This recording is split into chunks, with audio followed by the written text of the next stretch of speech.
1 2 3 4 5 6 কিংবা 7 জন নয়, বক্সের মাঝে ঢুকে গার্ড করছেন 9 জন ফুটবলার। গোলকিপারকে বাদ দিলে বাকি থাকে একজন। কি ভেবেছেন সে একজন ফুটবলার কাউন্টার অ্যাটাকের প্রস্তুতি নিচ্ছেন? না, তেমনটাও নয়। কেননা বাকি থাকা সে একজন ফুটবলারও বক্সের মাঝে প্রতিপক্ষকে মার করছেন। অর্থাৎ এই ফ্রিকিকটা নেবার সময় গোলকিপার সহ দলের 11 জন ফুটবলারই ছিলেন বক্সে, যার মানে 11 জন মিলে ফ্রিকিক থেকে গোল বাঁচানোর জন্য প্রস্তুতি নিচ্ছেন। অবিশ্বাস্য। অবশ্য অবিশ্বাস্য অথবা ভ্রুটা কুঁচকে তোলার মতো কিছু হয়নি, কারণ যখন শুনবেন ফ্রিকিকটা নিচ্ছিলেন তার নাম লিওনেল মেসি, তখন ভাববেন সেটা তো খুবই স্বাভাবিক ঘটনা। কিন্তু অস্বাভাবিক হয়ে যায় যখন লিওর বয়সের কথা মনে পড়ে, কারণ তিনি যে আর 22, 23, 24 কিংবা 25 বছরের তরুণ নন, বয়স ছুটছে 38-এর ঘরে। যে বয়সে বুট জোড়া তুলে রাখার চিন্তা, মাথায় ঘুরপাক খাবার কথা, সে বয়সে এখনো তিনি প্রতিপক্ষের চিন্তার কারণ হয়ে উঠেছেন, হয়ে আছেন দুর্বার অপ্রতিরোধ্য। ঠিক লিওর শিকাগোর বিপক্ষে নিয়ে এই ফ্রিকিকটার মতো।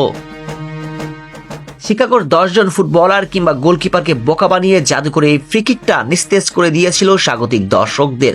যদিও শেষ পর্যন্ত ক্রসবারে লেগে রক্ষা পেয়েছে তারা, তবে ফ্রিকিক থেকে বেঁচে গেলেও জাদুকরের ওই জাদুকরি বাপা বারবার কাঁপুনি ধরে দিয়েছিল স্বাগতিকদের। এক মেসিকে থামাতে যেন হিমশিম খেতে থাকে তারা। মাঝ মাঠ থেকে বল ধরে প্রতিপক্ষের 3-4 জন ফুটবলারকে যখন ড্রিবলিং করে চলে যান, ঠিক ওই তারুণ্যের মেসির মতো সতেজ তরতাজা, তখন আপনার মানতে বাধ্যই হতে হয় এই মানুষটাই ফুটবলের রিয়েল গড, কোনো সন্দেহ ছাড়াই ফুটবলের গ্রেটেস্ট অফ অল টাইম। যদিও এদিন শেষ পর্যন্ত জয় নিয়ে ফেরা হয়নি ইন্টার মায়ামির। শিকাগোর মাঠ থেকে ড্র করে ঘরে ফিরেছে জ্যাভিয়ার ম্যাসচেরানোর শিষ্যরা, কিন্তু দলকে জেতানোর জন্য নিজের সবটা নিংড়ে দিয়েছেন এলেমটেন। দলকে জেতাতে কি করেননি এই ম্যাচে তিনি? মধ্য মাঠ থেকে বল নিয়ে ড্রিবলিং করে শিকাগোর ফুটবলারদের আত্মবিশ্বাস গুড়িয়ে দিয়ে অ্যাটাকিং থার্ডে সতীর্থদের উদ্দেশ্যে বল বাড়িয়েছেন, কিংবা ডিবক্সের বাইরে থেকে নিয়েছেন দুর্দান্ত শুট, সবটাই করেছেন। শুধুমাত্র তিনি এবং তার দল গোলটাই করতে পারেননি। মায়ামির পয়েন্ট হারানোর ম্যাচে লিও কতটা দুর্বার ছিল সেটা যদি সংখ্যাতত্ত্বের আলোকে ব্যাখ্যা করা যায়, তবে খোলাসা করা যাবে আরো। দুই দলের খেলোয়াড়দের মাঝে ম্যাচের সর্বোচ্চ রেটিং পয়েন্ট ছিল মেসিরই। সোফা স্কোরের মতে মেসির এদিন ম্যাচ রেটিং পয়েন্ট ছিল 8.2।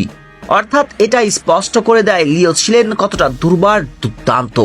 এছাড়াও আর্জেন্টাইন জাদুকর এদিন শুট অন টার্গেট নিয়েছেন 2টি, কি পাস দিয়েছেন 2টি, বিগ চান্সও তৈরি করেছেন 1টি।